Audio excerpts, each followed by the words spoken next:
ইসলামী দ্বিতীয় খলিফা হজরত ওমর ইবনুল খাব্বাব রাদিয়াল্লাহু আনহুর শাসনকাল। তিনি ছিলেন এমন একজন শাসক যিনি তার প্রজাদের কল্যাণের জন্য সর্বদা চিন্তিত থাকতেন। প্রায়ই তিনি রাতের আধারে একাকী মদিনার অলিগলিতে ঘুরে বেড়াতেন প্রজাদের অবস্থান নিজ চোখে দেখার জন্য। এক রাতে তিনি তার খাদেম আসলামকে সাথে নিয়ে বের হলেন। শহর প্রদক্ষিণ করতে করতে তারা একটি তাঁবুর কাছ থেকে শিশুদের কান্নার শব্দ শুনতে পেলেন।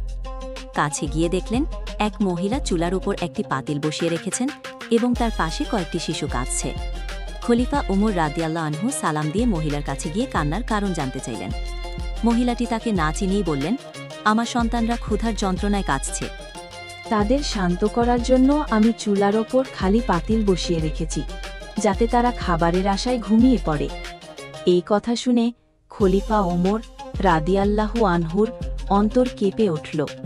তিনি জানতে চাইলেন, খলিফা ওমর কি তোমাদের এই অবস্থার কথা জানেন?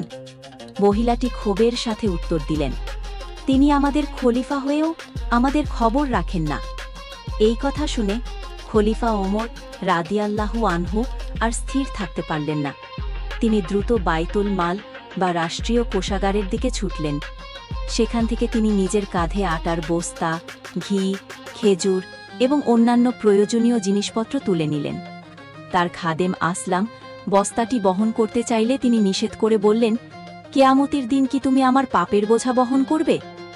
এরপর তিনি নিজ কাঁধে খাবারের বস্তা নিয়ে সেই মহিলার তাঁবুতে ফিরে আসলেন। তিনি নিজে আগুন জ্বালিয়ে আটা দিয়ে রুটি তৈরি করে শিশুদের খাওয়ালেন। শিশুদের পেট ভরে খেয়ে হাসি মুখে ঘুমিয়ে পড়ল।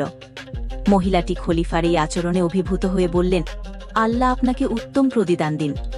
আপনিই তো খলিফা ওমরের চেয়ে বেশি যোগ্য। ওমর রাদিয়াল্লাহু আনহু তখন বললেন, মা, কাল সকালে খলিফার দরবারে যাবেন, আমি সেখানে থাকব।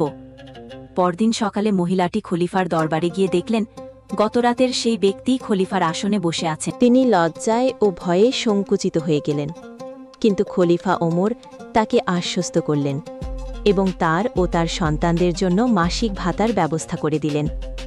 এই ঘটনাটি ইসলামের ইতিহাসে শাসক ও শাসিতের দৃষ্টান্ত হয়ে আছে।